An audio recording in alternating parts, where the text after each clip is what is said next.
Hey everyone, it's Matt, And this is Lucas, and this is Thanks for Playing. the podcast where we break down the most iconic video games the medium has to offer. Oh! I love it when you do that. I always look forward to it. It's honestly my favorite part of the recordings, if I'm being Yeah, honest. if you're listening, you can stop now. I think we peaked. This was the peak. This episode's done. Fuck the game, we're good.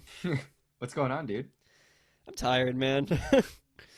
had a Long had a weekend. long weekend, fun weekend, but long weekend. Spent a lot of time trying to desperately research this game that we're gonna be talking about today, trying to derive meaning anywhere I can from it. Dude. Which was a struggle, which we can get into later. And just feeling little under the weather. Had Oh no, yeah, which is that's not okay. You which is can't feel weird that right way. now. Yeah, but it's all good. We're at home. We're resting up. We're feeling healthier. Did you eat any vitamin C?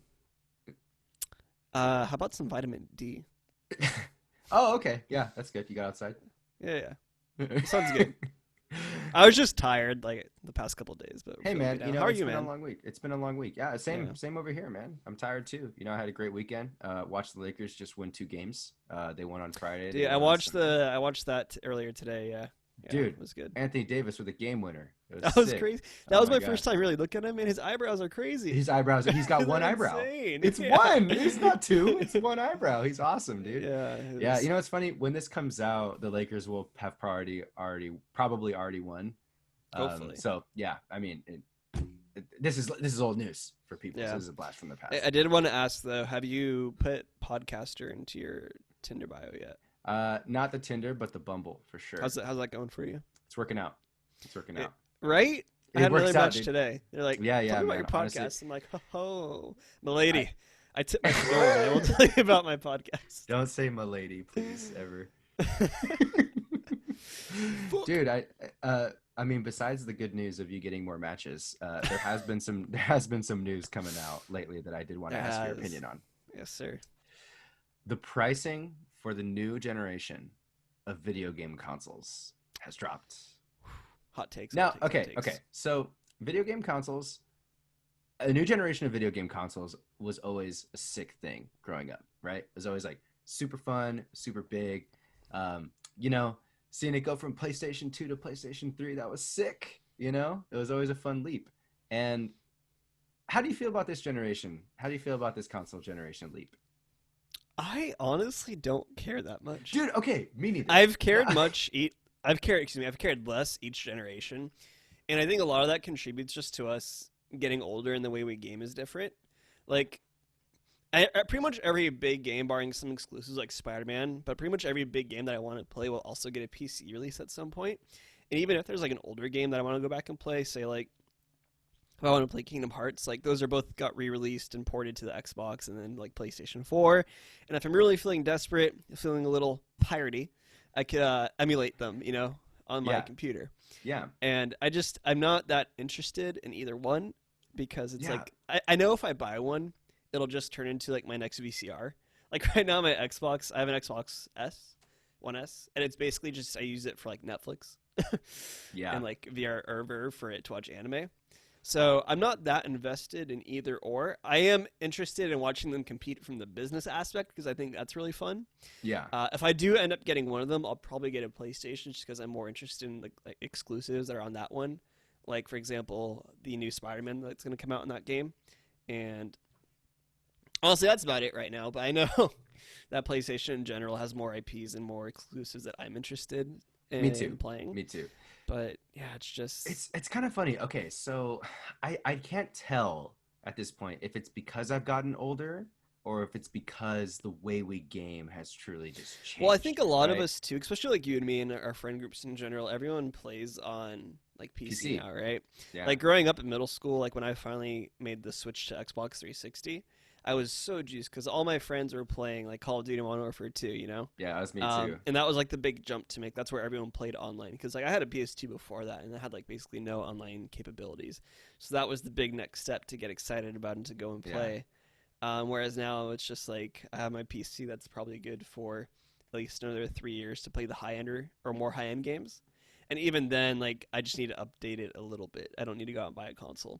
Granted, right. some of the upgrades for it are like stupid expensive, like up to $500 because $100 just for like a graphics card or whatever it's called, the GPU.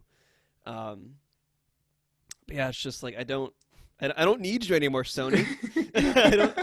Dude, that's Uh, it's kind of crazy right now. I yeah, think, and I've always been a Nintendo fan, but I will say that I can only ever see myself wanting to play games on a Switch. It's like, okay, it used to be like everybody had a Wii.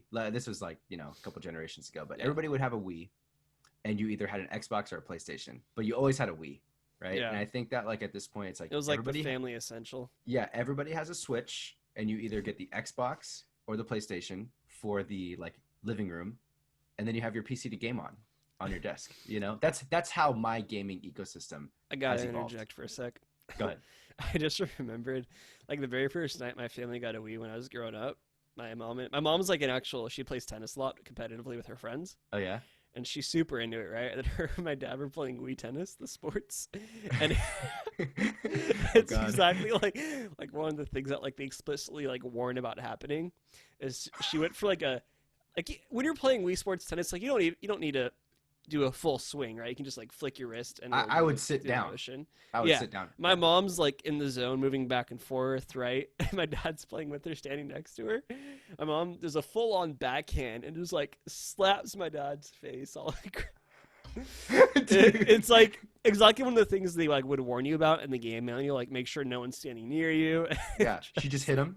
Just smacked him across the face, and I just remember my dad being like, screw video games, like I'm going to bed type of thing." That's incredible, dude. That's rough though. I get it. Yeah, that happened to me with Wii boxing. My sister was the best at Wii Sports boxing, and Yeah. it made me really angry for whatever reason. But good That times. aside, though, what do you think of the price points? So the PS5 and the Xbox Series X, so Yeah, the disc drive versions of the new gen consoles, are both announced at $499, whereas the PlayStation Digital and the Xbox Series S it's $399, is $399, and then the Xbox Series S, which is their $299. digital version, is $299. I have a very well thought out point on this one. Thought about it Oh, for about 2 minutes, and I came up with a really, really solid answer for all this. Now, if I'm going to get a multimedia centered console, if I'm going to put something in my living room, I want it to be the PS5. I want it to yeah, have a disc drive. I want it to play my Blu-rays. I want it to be super high quality. But if I'm going to get something to game on in bed or otherwise, right? I'm going to go for the Xbox $300 version because I just want to download games. I hardly buy. I can't remember the last time I bought a game physically.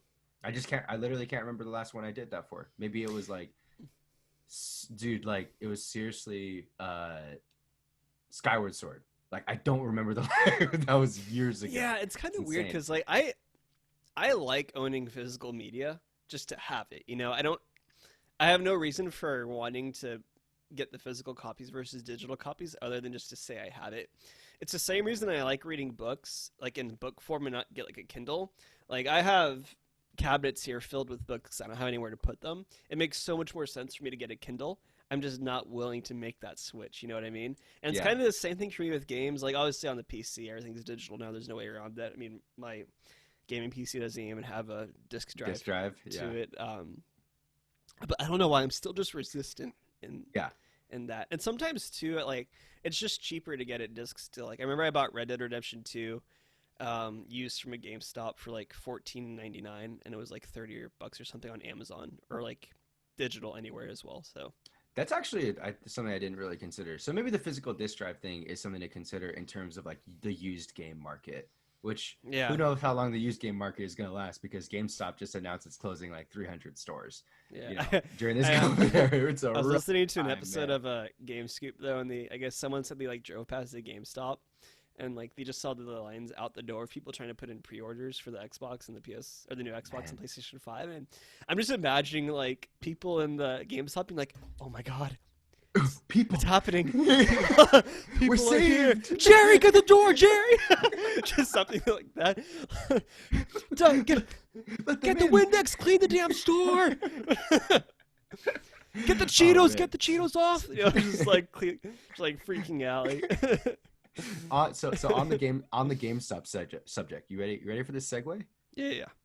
You know what people would have bought at GameStop? Kill- Killer 7. Killer 7. Killer 7. Oh, he did it. I did it.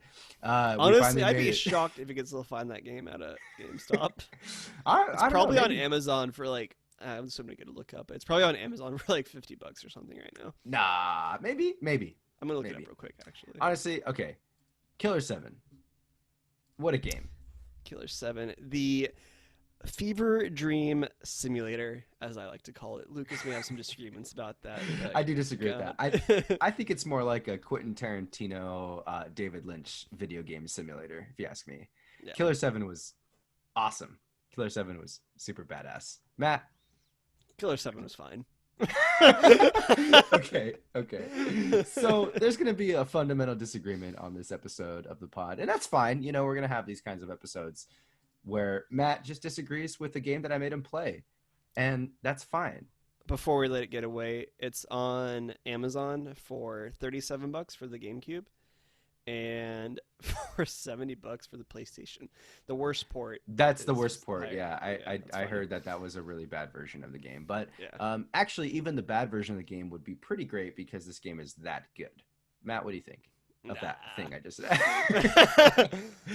This game was so good. It was like so awesome. You know how I loved feel it. about this game, and this will be like my. You can explain after this, but before I beat this game, I told you I was gonna go see Tenet, and you didn't like Chris Nolan, Yeah, I know. and you were saying how it's yeah. convoluted for no reason. That's kind of how I felt about No, this game. nah. Okay. There's a big distinction there, and I will go out publicly in podcast form saying that I am a avid Chris Nolan hater, and you can debate me on that. That's fine, audience. I know we got like 20,000 people listening, downloads a month, you know, and it's fine. You could fight me online. It's cool. We actually just I- hit 30,000. Oh, we did. Oh, dude, Yeah. we gotta celebrate sometime. Joe Rogan I- is actually asking us to advertise him on this podcast now. It's getting weird. In terms of I almost said Joe Rogan. In terms of Killer 7 versus something like a Tenet or, you know, Interstellar or whatever the hell Nolan makes these days. What was the other one? Inception. That one, and then Dark Knight. Dunkirk. Dunkirk, right? Oh, I that Dunkirk was alright. I think that Killer 7 is a type of media that makes you really have to use your brain to think. Whereas anything Chris Nolan makes, he just assumes that you're an idiot, and he gives you all the meaning up front and doesn't allow you to interpret anything. Whereas everything in Killer 7 is up to interpretation. I loved this game. This game was super foundational for me. I got into this game from a young age. What I played it- foundations in this set? Okay. I played this game very, very young. I first beat it when I was in 7th grade. Okay. And I had been kind of getting into some more mature movies. I had watched in 7th grade. 7th grade was a big year for me, Matthew. I watched Big Fargo year. for the first time. I watched Reservoir Dogs and Pulp Fiction for the first time. And I was kind of diving into more, you know, mature, somewhat violent movies. Sure. Coen Brothers and Tarantino, and this game has some ultra violence in it for sure. It's got brutality and like gore and just craziness, and especially It is crazy. Yeah. That's why. yeah, it's got some really insanely like crazy moments, you know. And I think like for me, when I first played it when I was in 7th grade, it just kind of touched a nerve for sure, where I was like, oh my god, like a headless ghost talking to me from a dryer. What is going on in this game? And some of the surreal stuff of like, I mean, we might have to go actually with the synopsis of what the game is actually about. I think people might be confused in what we're talking about. Yeah. Go for it, man.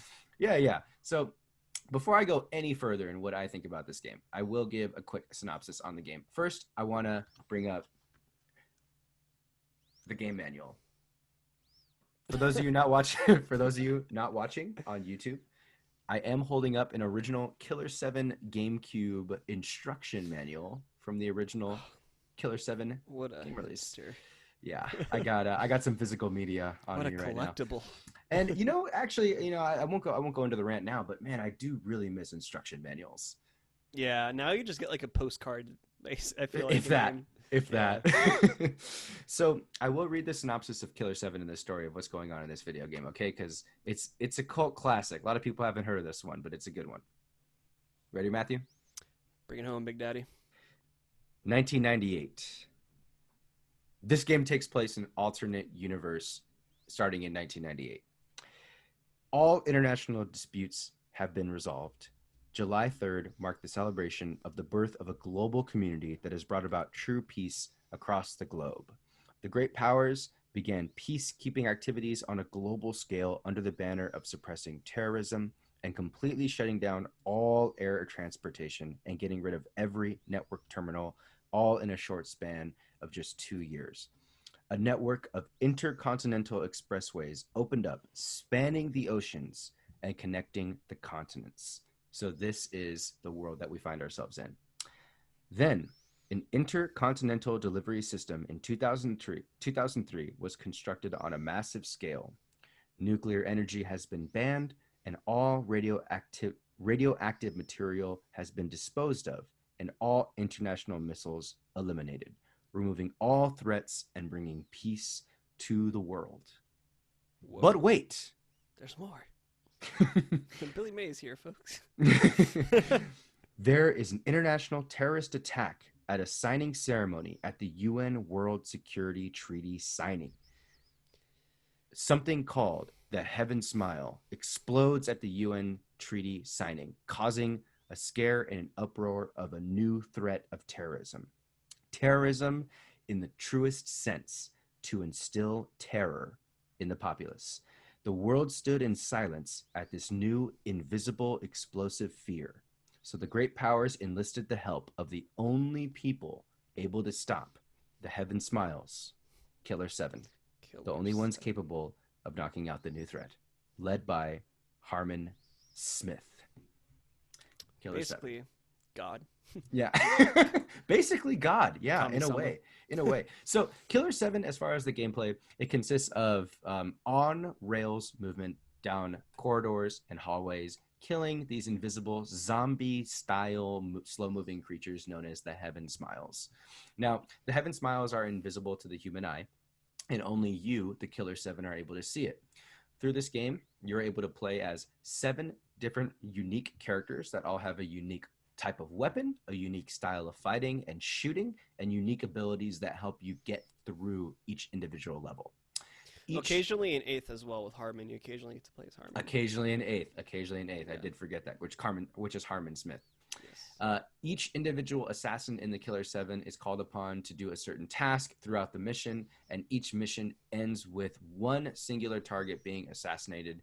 And that singular target usually has something to do with the overall international political thriller plot. But each time you are fighting the Heaven Smiles throughout the levels. And the Heaven Smiles are these slow-walking, slow-moving, invisible creatures that jump on you and explode. Okay? This all sounds really weird already, I know. You play as, everybody's last name is Smith. You play as Dan Smith. You play as Garcian Smith, Kaidi Smith, Coyote Smith, Kevin So Smith, many Con Smith. Yeah, everybody's name is Smith because they're all assassins, right? Which is really, really freaking cool. It's a 12-year-old Lucas, right? Who's your favorite Smith to play as? I played as Coyote this time. Really? Around. Coyote is Interesting. a badass, yeah. Okay. Who'd you play as? I liked Con. Oh, you played it? You're a Con guy. I'm a Okay. Con guy, yeah. Con I is liked a it. blind Chinese-American assassin. He's like that a he kid wields- too, isn't he? He wields 2 pistols. Yeah, he's like Yeah. a kid. Yeah. I liked him because his playstyle is just so like you don't really have to worry too much about your aim. Just get as many shots off as you can. But, Yeah. Yeah. Yeah, I like to play a more subtle guy, like Coyote. Right? Yeah. It's way cooler. Anyway, Killer 7 was a strange game in terms of gameplay. It's really weirdly received because you actually move with A and you turn around with B and you aim with R, you scan with L, and then you shoot with A while you're aiming Yeah, with dude, the R. controls took me like a good two hours just to get used to because it's so intuitive for you just to like want to move with your analog stick, or I was playing with keyboards, so like WASD, Yeah. and it was just so weird to not do that. The gameplay in general is just so weird. Actually, when you think about it, the gameplay in itself is really simple.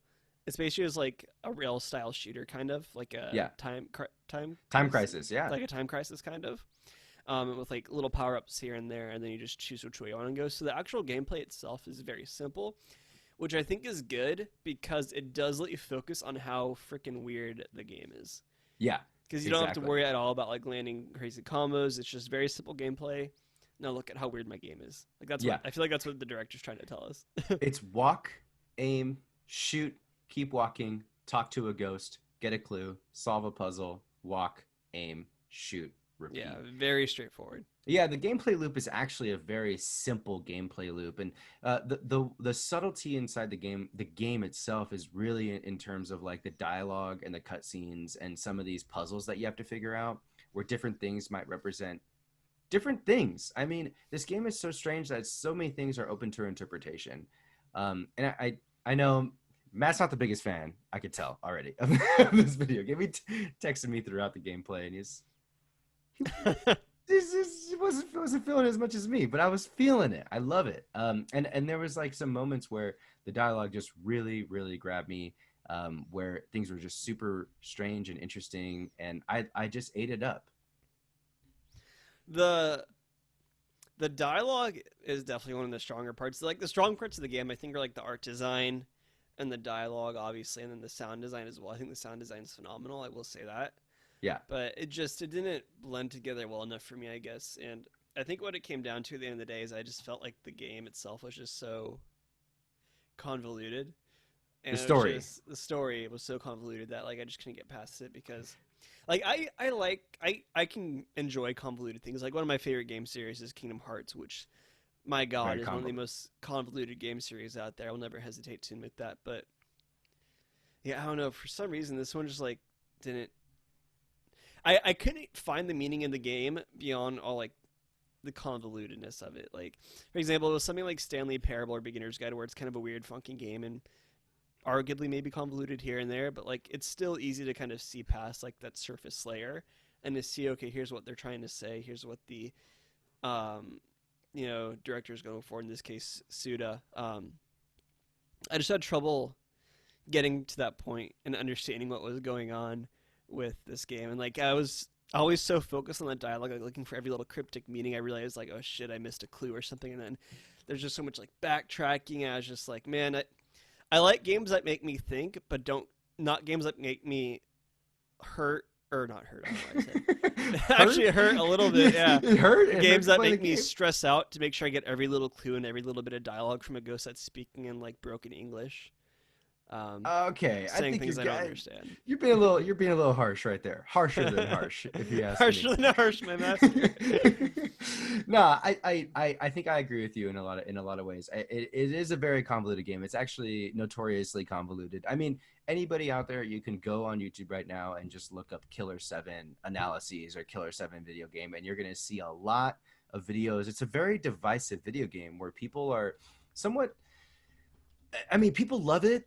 Like I love it, right? Or people just don't care for it. Like that's the narrative behind this sort Yeah. of video game, and I think that's fine. You know, that's appropriate. And there's a lot of this is the magnum opus of the creator Suda 51, and this He game was has made said he by thinks it's his best work. Yeah. yeah, and I agree. I agree. This game was made by Grasshopper Manufacture, and that's a video game developer out of Japan. They've made games like No More Heroes, Lollipop Chainsaw, Killer is Dead. They've made a lot of games that are kind of slashy, gory, weird, and convoluted as well. But to me, I think Killer 7 really rides this really artistic line where it's not an overly complex game in terms of gameplay. It's not hard to No. play. It's not crazy. It's actually a very stripped down, minimal game, even It's in very terms of linear. very linear, even in Yeah. terms of art style. It's actually very easy to comprehend, very minimal gradients, colors, sharp edges, sharp objects, and stuff like that. Corridors, stairwells, very easy to understand art style and things like that. But just when you just every time I sat and talked to a ghost that would give you a clue through the level, there was a number of different ghosts. There was Travis. They call them in the game like remnant psyches. Remnants, yeah. There was Travis, who was the first target for the Killer 7, who was a remnant psyche.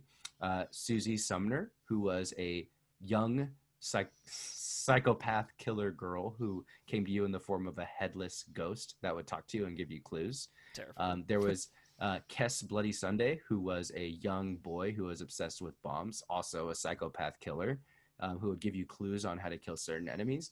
And then there was the homie Iwazaru. Dude. Homie. I love Iwazaru so much. Iwazaru was a man in a bondage suit. He was a ghost, and he would hang from the ceiling, and he would give you clues about what to do and where to go next. But he was a servant of yours, and he would always refer to you as my master. My master. And there was like consistency. He had like the in the best words one-liners too. He like my master.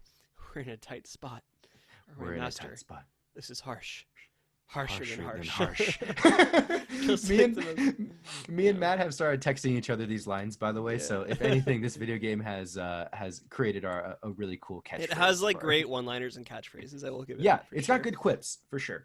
But man, there's just some really, really amazing things about this dialogue, and I want to go into it a little bit later when we talk about the sound design. I do want to cue up a few little sound bites here, but check this out, Matt. I do have a little bit of a little nugget of information. Even if you're not super into the gameplay itself, I want to give context about the game.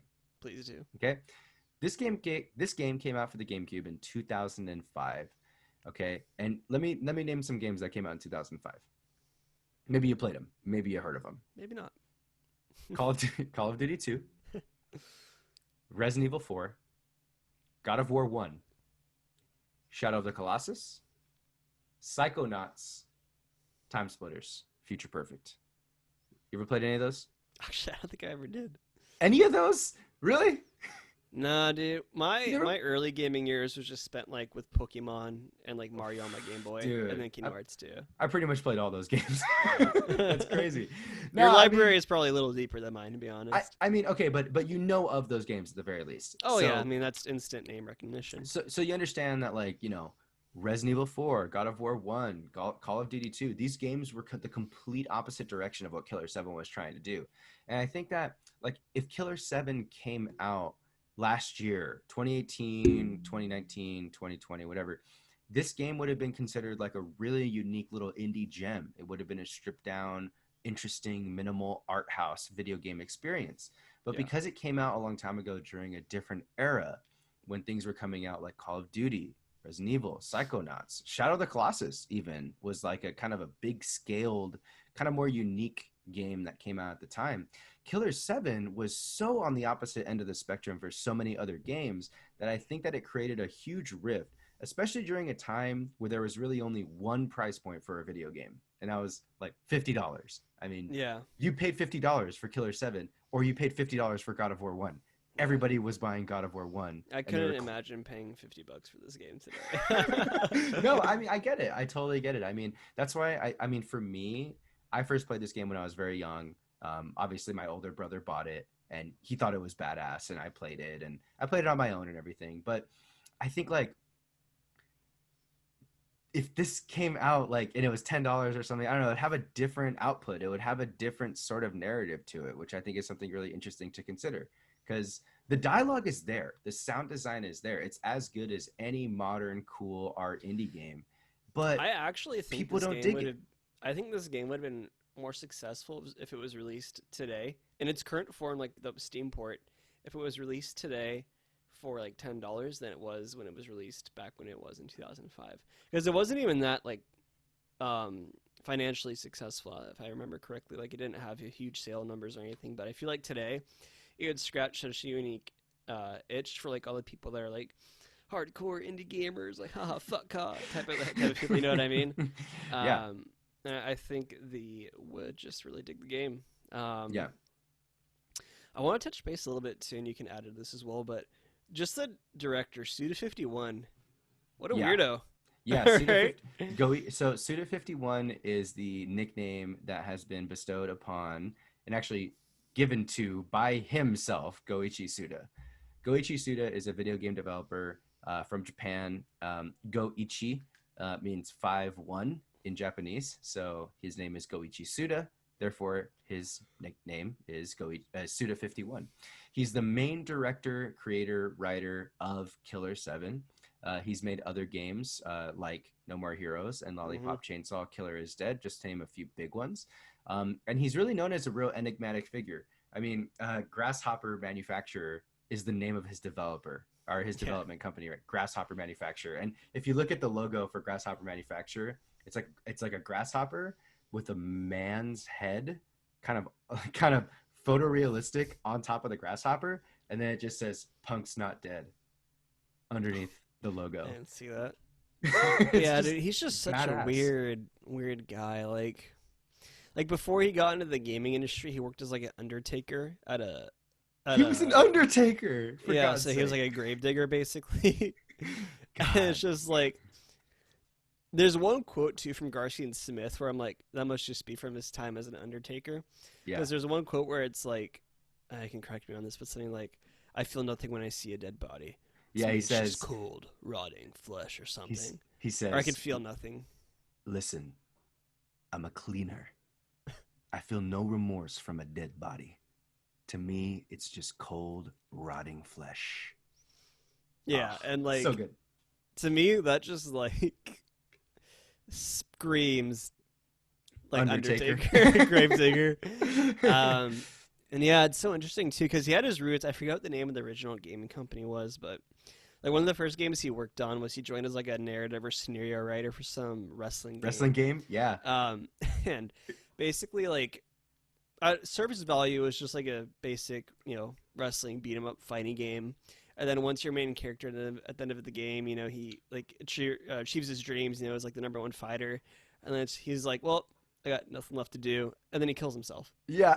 Like it's super dark and like you wouldn't expect it from a game like that. Apparently, even back then when that game originally came out, there was like it sent waves Yeah. through Japan. People are like Yeah. what? Imagine you release a video game which is mostly meant for kids. You play a video game, you go through this whole storyline where you're a wrestler trying to rise all the way up to the top. And you get to the top, you finish the game, and the main character shoots himself because he's achieved his dreams. That's insane. He Yeah, wrote that. So Goichi Suda is and always has been someone obsessed with the idea of death, obsessed with the idea of just like being crazy, kind of twisting things around and creating like a really weird narrative. Whether it's a mainstream game, whether it's a wrestling game, whether it's something like No More Heroes or Lollipop Chainsaw, which yeah, Lollipop Chainsaw is about a cheerleader with a chainsaw fighting zombies, at her high school. yeah. And I mean, his biggest like I was watching a couple of different video essays on this before we recorded today, and both of the video essays I watched, they both referenced like his main, I guess, kind of underlying themes that he touches on in his games being individualism, society, and death. And he had Yep. total creative freedom. The Killer Seven, he's basically able to make whatever he wants.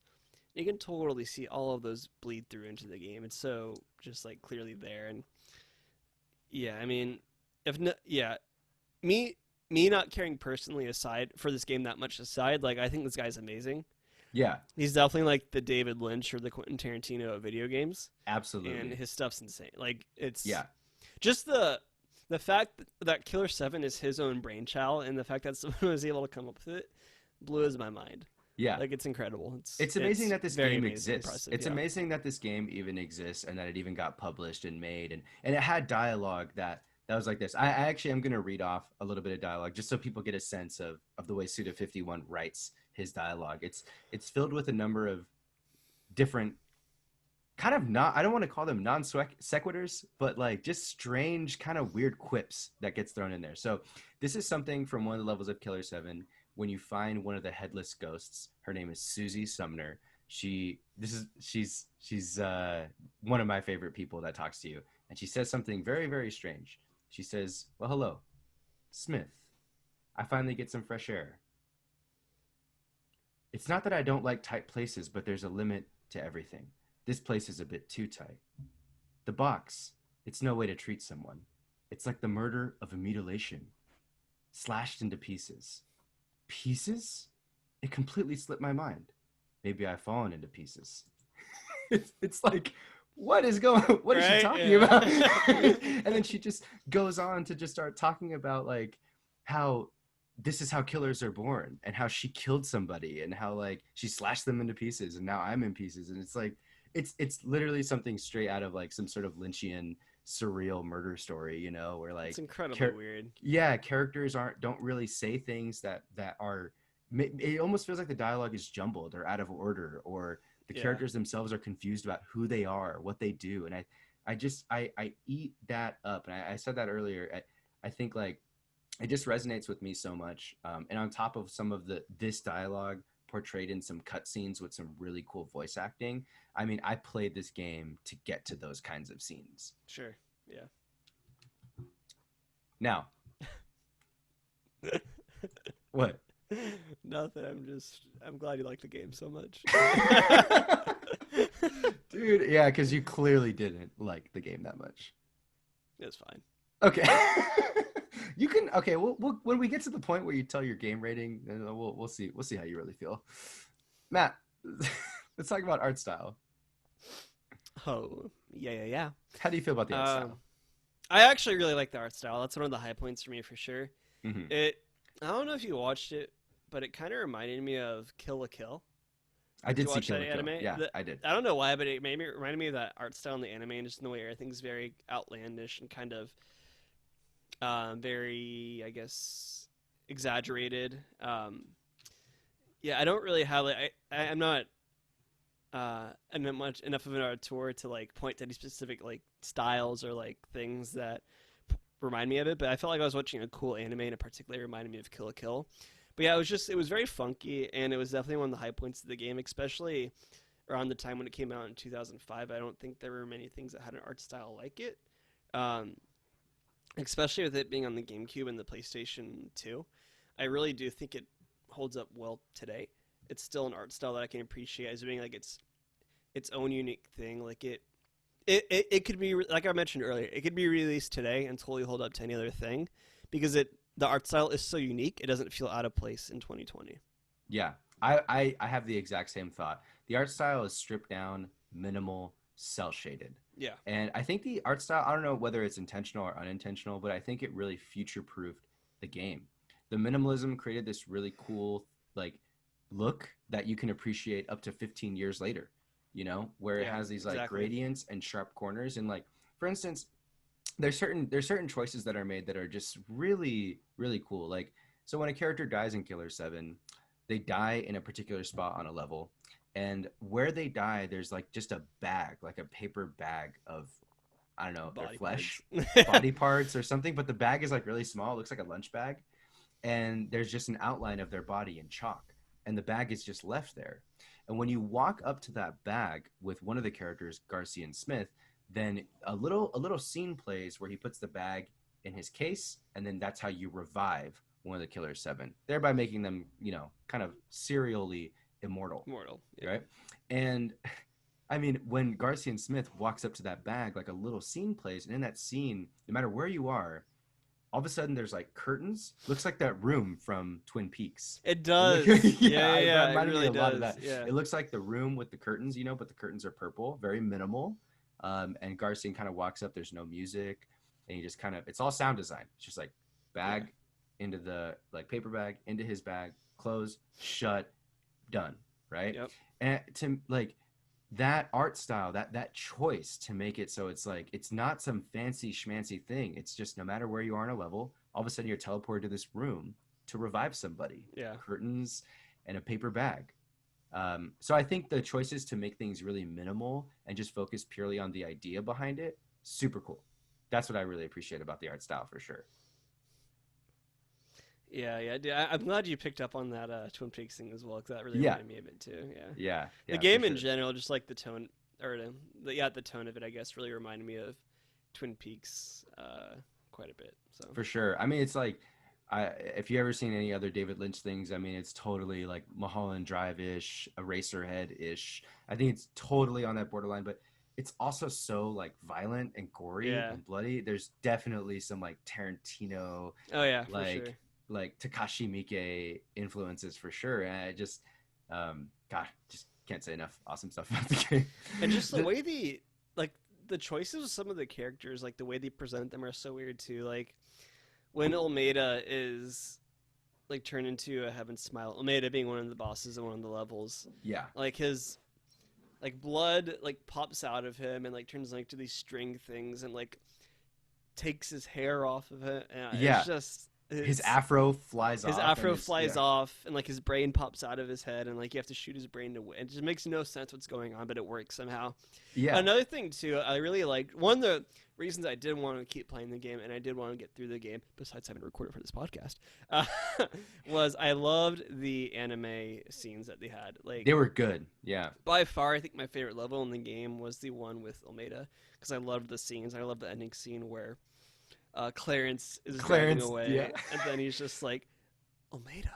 Yeah. He left this for me, and he's just like drinking. I don't know, weird scene. Weird I'm not stuff. really sure I understand what happened, but I love how it was all presented. Yeah, I agree. Without spending too much time on that, I will say I think there's a lot of deep interpretations to that level for sure. Yeah. I think the whole game, there's so many interpretations and like ways to think about like There's what the literally heaven like smells a are. 120-page document on like IGN.com I know. going over the game. Yeah, and I think like just as a quick aside, I think something like that particular level, and just for those of you that haven't played the game, most likely you haven't played the game. There's a level where you go to Texas and you go into a small cult town where somebody infected with like someone that's basically being turned into a heaven smile leading a cult is like kind of causing a ruckus in the world, Yeah. and like turning other people into heaven smiles. And you go into the town to assassinate him and kill him. He's the Cloud Man. And that's the name of the level, Cloud Man. And you go and there's like this cutscene where he puts one of his cult followers into a supercar and just the car speeds off and the person in the car almost like dies from going so fast in the car. And it's this really crazy anime sequence. It has a really cool art style to it. It's not cell shaded. It's actually 2D and it looks really cool. Stripped down color and all that stuff. But I think like the whole thing is like not literal. I believe that like a lot of these scenes in Killer 7 are really metaphorical and open to interpretation. Where Clarence getting in that supercar and nearly dying because it's going so fast, that's a lot to say, man. I mean, what does that say about like America or Texas or the South, or like wanting more or like following a leader that just puts you in something that he knows is going to kill you. There's so much going on. And they make Almeida out to be kind of like a Jesus Christ figure too. Yeah.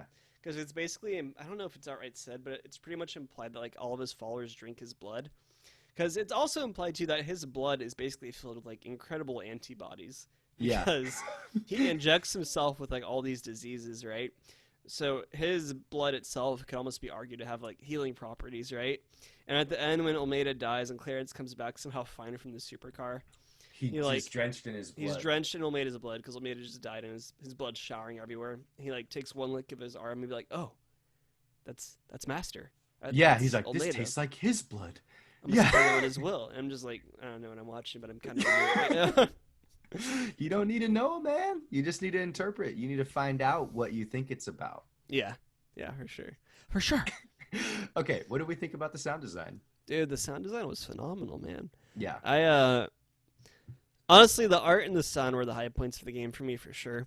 Yeah. The soundtrack was amazing. I love the like, for example, just the like moments. For example, like when you'd go into the gatekeeper's room, right, and like The start music? like a funky like. Not club music. But No, it's like club. that. It's for club Yeah. music for sure. Maybe not club today, but older club music starts playing, Yeah. and it's just like super funky and fun, and like you just want to start dancing to it. Yeah. Awesome, and I thought the voice acting was actually surprisingly pretty good. Man. I recognized one voice actor in particular. I don't know if you did, but his name's Steve Blum. I first knew him from he voiced. Did you ever watch an anime on Toonami growing up called IGPX? Mm-mm. It's basically like anime with big like mechs racing, like Gundam style mechs, kind of. I think I did remember. I think I do remember that one. Yeah, it was on Toonami growing up, like with Dragon Ball and like all the late night stuff that you would play on Saturdays, and I loved it. But he has this very distinct, like deep, unique voice. He plays the principal, and he actually plays a few other characters in the game as well.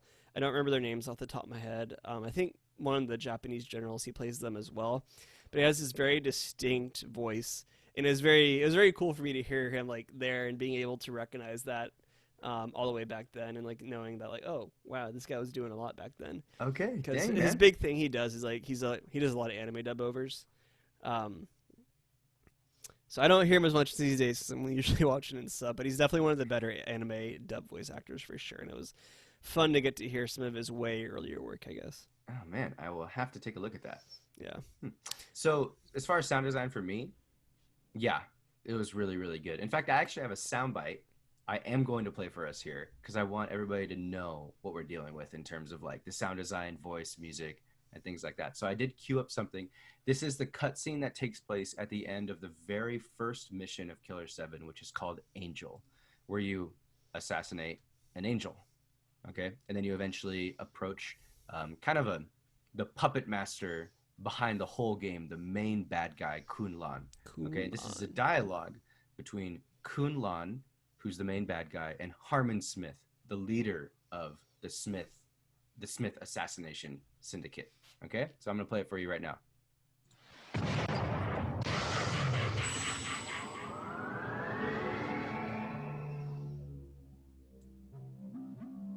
Oops. I guess my trick didn't work on you. Tricks are for kids, Coon. I'm an old man. Love that one. Yes. Nothing has changed for 30 years. No matter how many times you try, the result will be the same. Yes. Like our chess games. You always seem to win. Do you know why? You tell me. Because you're a bad player.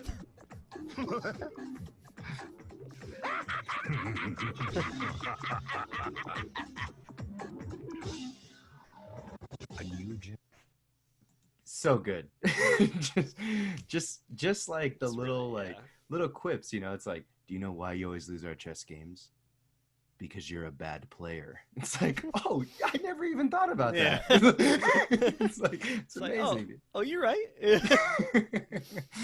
Yeah, man. And So I, just, one other note as well. I loved the I Am a Blackburn stuff as well. oh yeah, yeah. There was Yeah, just yeah. this random weird Like anime anime-esque cosplay character. like boss that you fought that was just named Ayame Blackburn, and she just ran and shot a gun and dressed like a little high school Japanese schoolgirl.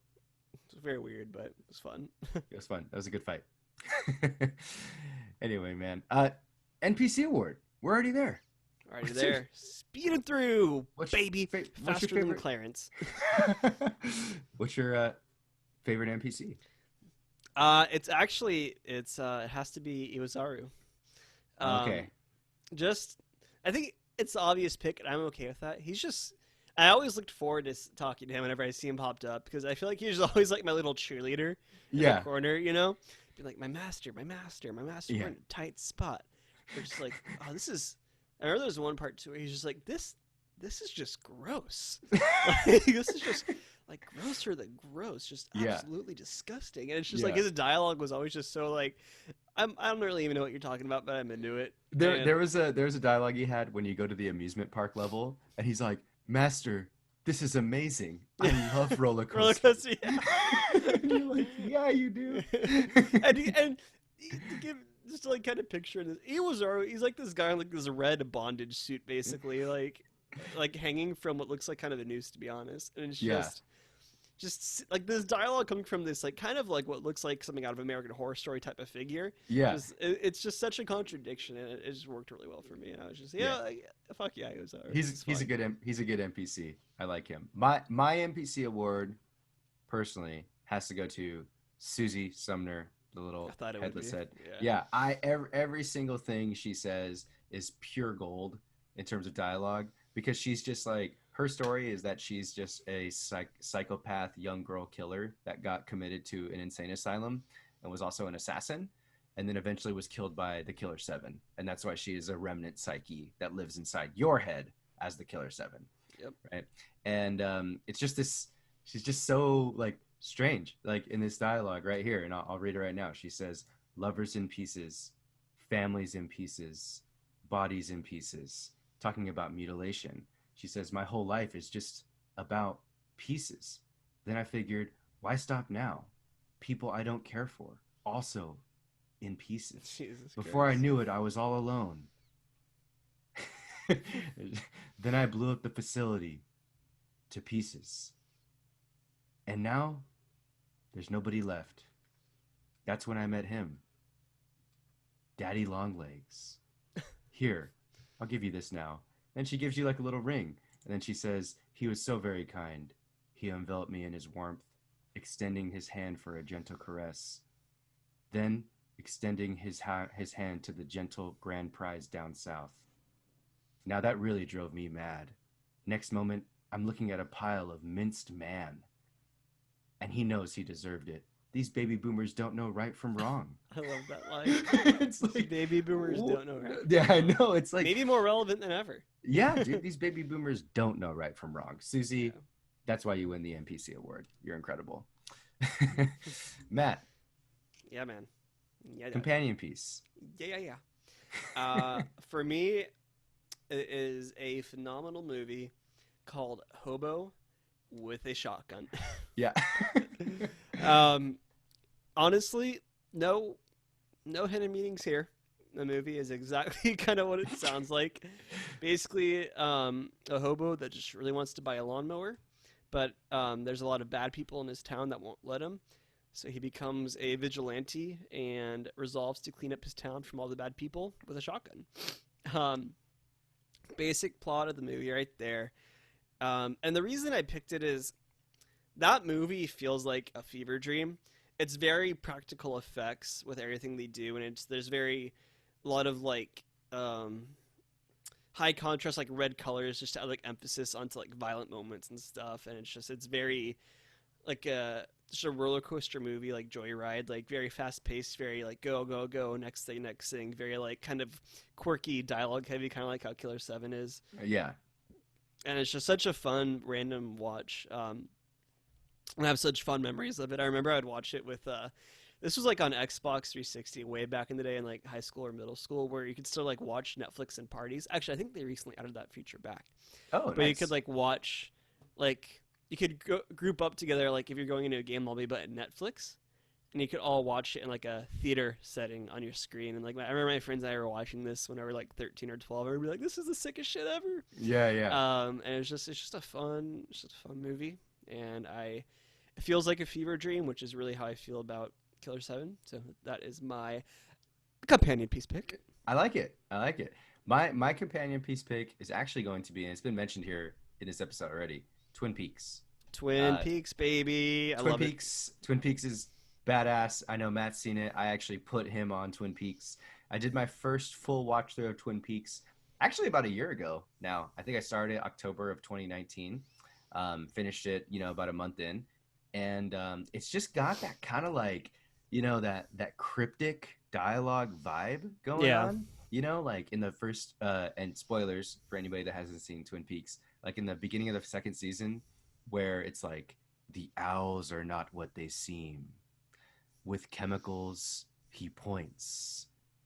And it's like, something of the smiling bag. There's all this cryptic, weird, like little clues that I'm looking back on it too. I've seen that show. I still don't really know what those mean exactly. Like, well, they talk about it here and there. Yeah.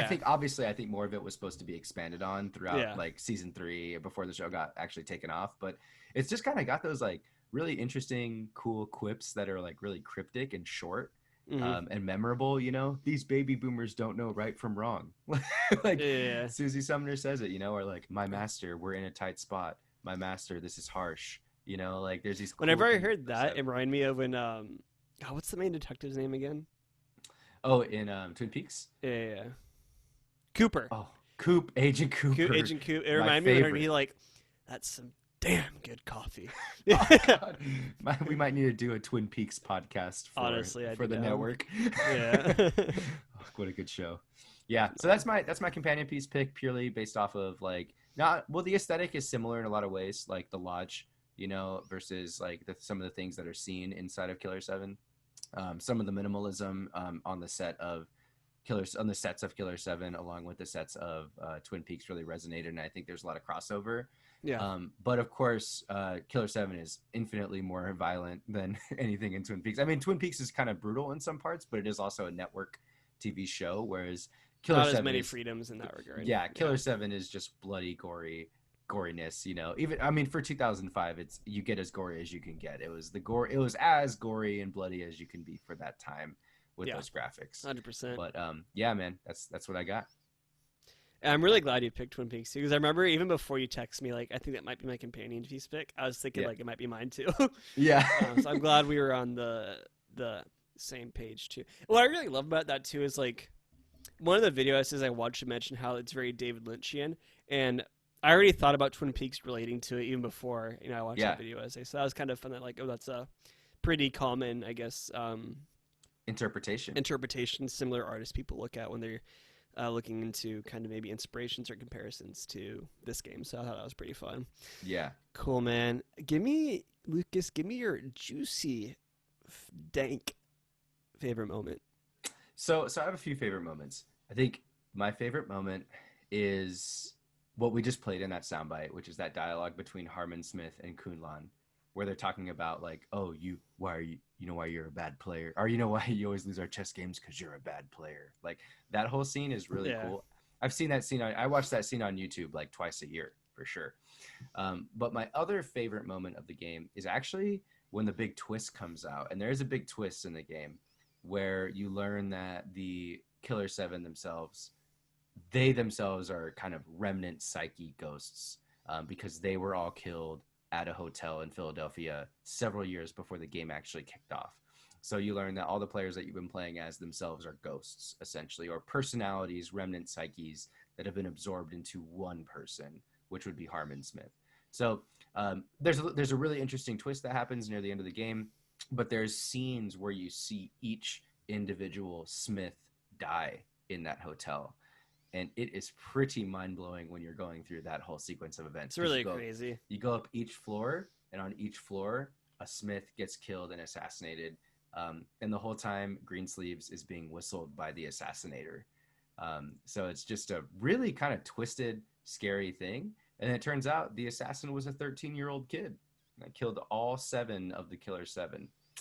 Amir Park-Reiner. Amir Park-Reiner, yeah, one of the kind of shadow villains of the whole game that comes into play later on. And yeah, just really cool, not only as a revelation but as an aesthetic. I think it was really interesting because the whole sequence is actually done through first person POV. Yeah, that was really interesting. You never see the actual killer, you just see him walk into each hotel room, and then the other people just get shot and then eventually die, or just get shot in the head and just die instantly, and yeah, it was just a really cool reveal, really great moment for me.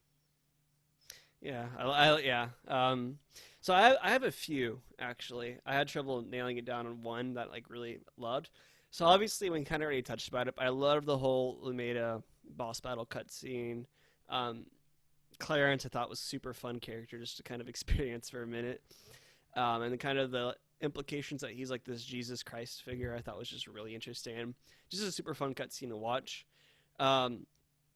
There's one moment in one of the last levels where Travis from the Remedy Sykes, like you enter into this room that you have to like work to use like a special power to get into, and then Travis is just like on an elliptical, and he's just like staring at you, and he's like smiling like this stupid big smile on his face, and he's just on the elliptical like going back and forth, just like looking at you, smiling. Why'd that get you so? Why'd that get you so? I don't know. It was just like, I feel like everything up to that point, he was either like in a car or like he wasn't like necessarily doing an action, but he was just like kind of standing, hanging out, and then just like I was just like, what is this? Like what? I don't know. Maybe I was just so happy to be done with the game almost. I was just like, this is a nice cherry on top for me. But it was just such like a comedic scene to me. I felt like I'm like, this is cool. And then not necessarily favorite, but by far most shocking and probably what stood out to me the most. And I do want to talk about it a little bit just to like emphasize how messed up this game is at some parts. When Blackburn killed Pedro, Curtis Blackburn. Yeah. Blackburn being like one of the main antagonists of the game, or one of the people you're sent to assassinate rather, that basically deals in like the organ market, and it's very heavily implied that he often harvests organs from like little girls basically. Very dark stuff. And then there's one scene where I think Pedro's like a business partner that wronged him or something of that nature. So he comes back to kill him, and then Blackburn, the bad guy, is like, "Oh, what do you think happened to your family, huh?" And he's describing all the horrible things he did. He's basically like insulting his son for like not being strong enough to save the mother. And then Pedro's like, wait, what about Mary? What about my daughter? And then Blackburn goes like, oh. And he tosses this little girl's severed head in front of Pedro. And I'm just like, how'd this game come up on it? Like, what? Like, how is this like Holy approved? Like, shit. I was just so like, what? Like, I feel like it just blew my mind. Like, this is so dark. Like, Yeah. harsher than harsh. I Yeah, was just harsher very blown than away harsh. in that moment. And he was probably my favorite person to kill by far, just because I was like, man, this guy's just a shitty guy overall. Yeah. Like, there's no redeeming factors about him. Whatever So, the opposite of the NPC award is, he got that one. yeah, Yeah, for sure. yeah, the anti NPC award for sure.